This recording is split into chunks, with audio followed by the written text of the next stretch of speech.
ভাই আমাকে প্রশ্ন করছে, ভাই আমার রিচ লাল হয়ে যাচ্ছে এবং আমার ভিডিও আপলোড করার সময় রিল ভিডিও আপলোড করার সময় আমি কোন টপিক ব্যবহার করব।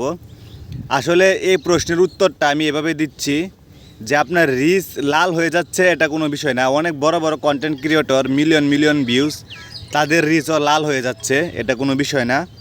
লাল হবে আবার বাড়বে, এটা স্বাভাবিক। আর আপনি ভিডিও আপলোড করার সময় কোন টপিক ব্যবহার করবেন, আসলে ভাইয়া আপনি বিষয় রিল ভিডিওটা যেভাবে বানাচ্ছেন সেভাবে সেই টপিকে আপলোড করে সেই টপিক দিতে হবে। মনে করেন আমি যে ভিডিওটা বানাচ্ছি পরামর্শমূলক, পরামর্শমূলক, টেকনোলজি পরামর্শমূলক, তো আমি টেকনোলজি বিষয়ে দিব। আর যারা ফানি বানাচ্ছেন তারা ফানি টপিক দিবেন। আসলে ভাইয়া এটা সম্পূর্ণটা এগুলো কিন্তু ভাইয়া কোনো কন্টেন্ট ক্রিয়েটর আপনাদেরকে শিখিয়ে দিবে না, ঠিক আছে? এসব কিন্তু কোনো কন্টেন্ট ক্রিয়েটর আপনাদেরকে শিখিয়ে দিবে না ভাইয়া কী টপিক। এবং আসলে আমাদের কাজ করতে গেলে কোনো মানে কমন একটা সেন্স থাকতে হবে যে আপনি কোন টপিকে নিয়ে কাজ করতেছেন সেই টপিকটা সিলেক্ট করতে হবে। আপনি ওইভাবে সিলেক্ট করবেন না, কোন টপিককে নিয়ে কাজ করছেন সেই টপিকটা আপনি সিলেক্ট করে দিবেন অলরেডি।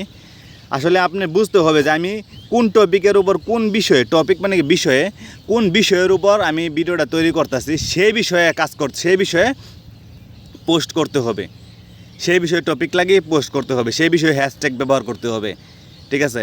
আসলে এসব অন্যজনকে জিজ্ঞাসা করে আসলে বোঝা যায় না। আসলে আপনি আগে জানতে হবে আমার টপিকটা কী, আমি যে ভিডিওটা তৈরি করতেছি সেটা কী টপিকে, সেটা ইংলিশে কী টপিকে বলে। আসলে ফেসবুকে সব ইংলিশে কী টপিক বলে সেটা জানবেন, বুঝবেন, তারপর একটা ভিডিও তৈরি করবেন। আগে টপিক সিলেক্ট করবেন, তারপর একটা ভিডিও তৈরি করবেন, তারপরে ভিডিওটা পোস্ট করবেন, ঠিক আছে? তো আমি আসলে ভাই আমি আপনাকে এটাই পরামর্শ দিলাম যে আপনি যে ভিডিওটা তৈরি করতেছেন সেটা আপনি তো আজাইরা কোনো বলতেছেন এই যে আমি যে ভিডিওটা তৈরি করতেছি, এই ভিডিওটা তৈরি করার আগে আমি একটা টপিক সিলেক্ট করে নিছি যে আপনি একটা আমাকে মেসেজ করছেন, সেই মেসেজটা আমার একটা টপিক, মানে কি আপনি টেক বিষয়ে জানতে চান। আমি এখন কিন্তু এটা টেক বিষয়ে ভিডিও হয়ে যাচ্ছে আমার, তো আমি এটা কিন্তু আমি একটা জানছি, যাই না আমি আপনার পরে ভিডিওটা তৈরি করতেছি। তো আপনিও তো ভিডিও তৈরি করার আগে জানেন যে আমি এই টপিকে ভিডিওটা তৈরি করতেছি, সো সেই টপিকটাই লাগান। তো আপনার তো আর ওইটা জানার মানে আর অন্য কারো কাছে জিজ্ঞাসা করা লাগতেছে না যে আমি কোন টপিকে ভিডিও আপলোড করব। আশা করি ভাই আমি আপনার কিছুটা ধারণা হলেও দিতে পারছি, ঠিক আছে?